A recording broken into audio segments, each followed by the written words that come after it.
Our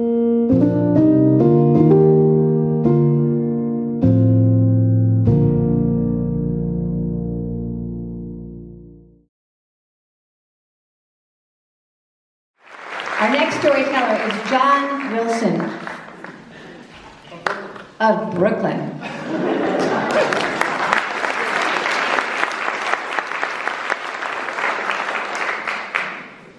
After the improbable success of WoodenBoat Magazine, I was inspired to try another magazine idea about people making a difference, hope. I thought, if WoodenBoat could work, what could we do with an even bigger idea? Evidently, good news doesn't sell. Should I have called it Nope? But we were committed, and one year we created an issue around people struggling against the overwhelming. We learned of two parents trying to heal after the kidnap, rape, and murder of their 18-year-old daughter.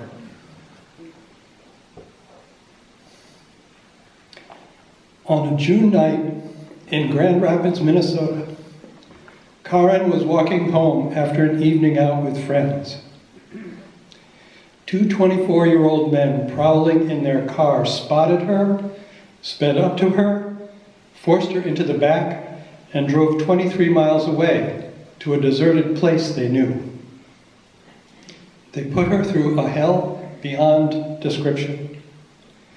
Then they shot her twice in the head and buried her body in a shallow grave. It took 4 days to find her. That's the most sanitized way to tell this story.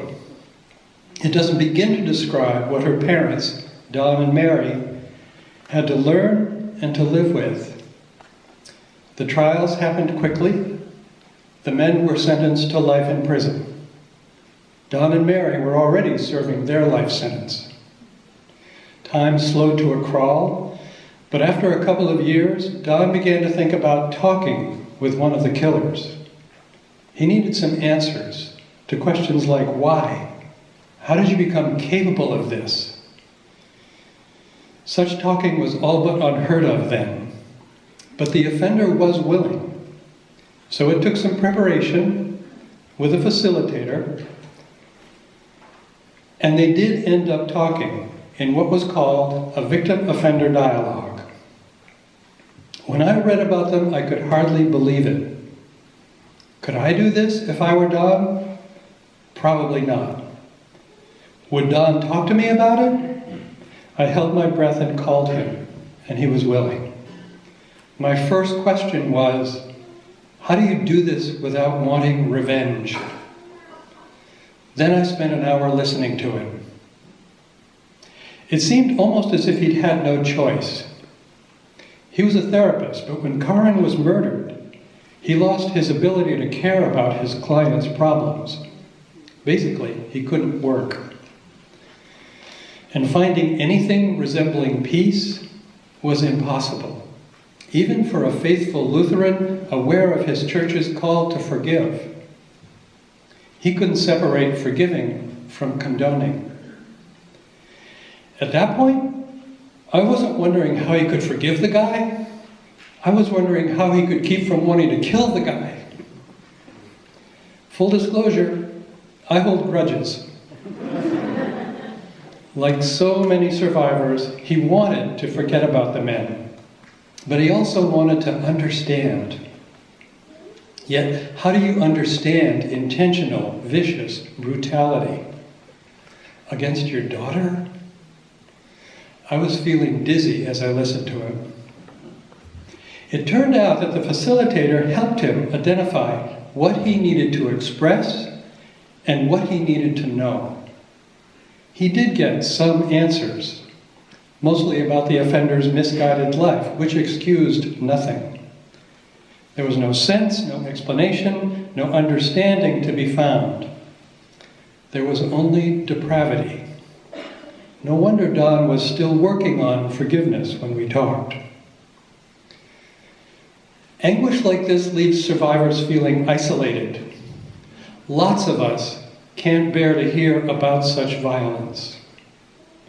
What helped Don and Mary most was knowing that there were some people who wanted to understand what they were living with, who wanted to know what they were carrying. I wanted to be one of those. I wanted to understand. But I really wanted to know how anyone survives this. In the end, I ended up not writing about them in hope. They were going away for more than a month, but I was already so hooked on whatever this dialogue thing was, I wanted to get into it. So Don urged me to call a man named David, who started the first victim-centered dialogue program in the country, in Texas. David became my mentor and changed the arc of my life. He invited me to train as a facilitator. That was 23 years ago. Since then, I've been working with survivors and offenders in horrifically traumatizing crimes, helping them prepare for the most difficult conversations imaginable, and seeing how transformative those conversations can be when they're victim-centered. A few years after that, I had to acknowledge the failure of hope as a business. But I never forget how lucky I am that these stories found me. And here's a secret. If I were the survivor in a crime like this, I'm not sure I could merely talk with the offender. But if I were the offender, I'm not sure I could talk with the survivor. I wonder if I'd have the courage to do what survivors or offenders do. I always tell them this, and they're always surprised, but it's true. They've been thrust by misfortune or choice into a senseless world of violence, of love and loss, of anguish, of agony, of guilt and shame. Most of them meet it with astonishing humanity and extraordinary courage. So it might seem like a far cry from the world of wooden boats, but that potential for whatever might be salvaged or restored in the long aftermath of horrors like this is the embodiment of hope. Thanks.